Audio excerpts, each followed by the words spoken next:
Hi friends, എല്ലാവരും സുഖമായിട്ടിരിക്കുകയല്ലേ? അപ്പം നമ്മൾ കുറേ ദിവസത്തിന് ശേഷം ആട്ടോ ഇന്നൊരു വീഡിയോ ഇടുന്നത്.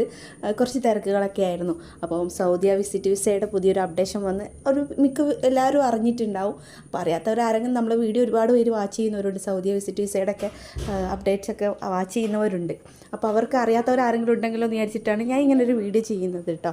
അപ്പോൾ നമ്മൾ സിംഗിൾ എൻട്രി പുതുക്കി കിട്ടാൻ തുടങ്ങി കേട്ടോ. 16-ാം തീയതിക്ക് ശേഷം പുതുക്കി കിട്ടാൻ തുടങ്ങി എന്നുള്ളത്. കാരണം ഞാനൊരു 2019 നമ്മൾ ഈ സിംഗിൾ എൻട്രി വിസയ്ക്കാണ് ഞാനും എൻ്റെ 2 മക്കളും പോയിട്ടുണ്ടായിരുന്നത് കേട്ടോ. അപ്പോൾ അന്ന് ഇതേമാതിരി മുമ്പേക്ക് ഈ ഒരു വിസയിലായിരുന്നു നമ്മളൊക്കെ പോയിട്ടുണ്ടായിരുന്നത്.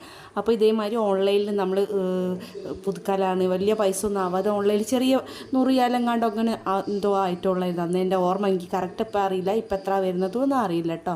അപ്പോൾ അന്ന് നമ്മളിങ്ങനെ പുതുക്കിയിട്ടായിരുന്നു അന്ന് അവിടെ നിന്നിട്ടുണ്ടായിരുന്നത്. അപ്പം ഓൾറെഡി ആ ഒരു വിസ തന്നെയാണ് ഇപ്പോൾ തിരിച്ച് വന്നിട്ടുള്ളത്. മൾട്ടിപ്പിൾ സ്റ്റോപ്പ് ആക്കിയിട്ട് മൾട്ടിപ്പിളിൻ്റെ പുതിയ അപ്ഡേഷൻ വരുന്നു എന്നൊക്കെ കേൾക്കുന്നുണ്ട്. എന്തെങ്കിലും അപ്ഡേഷൻ കിട്ടുകയാണെങ്കിൽ ഞാൻ നിങ്ങളെ എന്തായാലും വീഡിയോ ചെയ്യാം കേട്ടോ. അപ്പോൾ ഇനി ടെൻഷൻ അടിക്കാൻ 9 മാസം വരെ നമുക്ക് ഈ ഒരു വിസ സിംഗിൾ എൻട്രി പുതുക്കി നിൽക്കാമെന്ന് പറയുന്നുണ്ട്. എന്നാൽ കൂടി ഹജ്ജ് വരുന്നത് കൊണ്ട് നമുക്ക് 3 മാസം കിട്ടുമെന്നുള്ളത് കൺഫേം നമുക്ക് ഇപ്പോൾ പറയാൻ പറ്റില്ല. മേ ബി കിട്ടുമായിരിക്കും, ചിലപ്പോൾ കിട്ടില്ല എന്ന് വരും. കാരണം ഹജ്ജിന് മുന്നോടിയായിട്ട് വിസിറ്റ് വിസയൊക്കെ ഉള്ളവരൊക്കെ തിരിച്ചു പോകാൻ വേണ്ടിയിട്ടുള്ള സർക്കുലറൊക്കെ ഇറക്കുന്ന ഒരു ടൈം വരല്ലോ. അപ്പം നമുക്കതെങ്ങനെയാണ് വരുന്നത് എന്നുള്ളത് ഇപ്പോൾ കൺഫേം പറയാൻ പറ്റില്ല. മേ ബി ചിലപ്പോൾ പുതുക്കാനും പറ്റും, ചിലപ്പോൾ പുതുക്കാതിരിക്കാൻ അങ്ങനെയും ഉണ്ടാവാൻ ചാൻസ് ഉണ്ട്. അപ്പോൾ എന്തായാലും നിലവിലിപ്പോൾ നമുക്ക് 6 മാസമൊക്കെ എന്തായാലും സുഖമായിട്ട് നിൽക്കാൻ പറ്റും.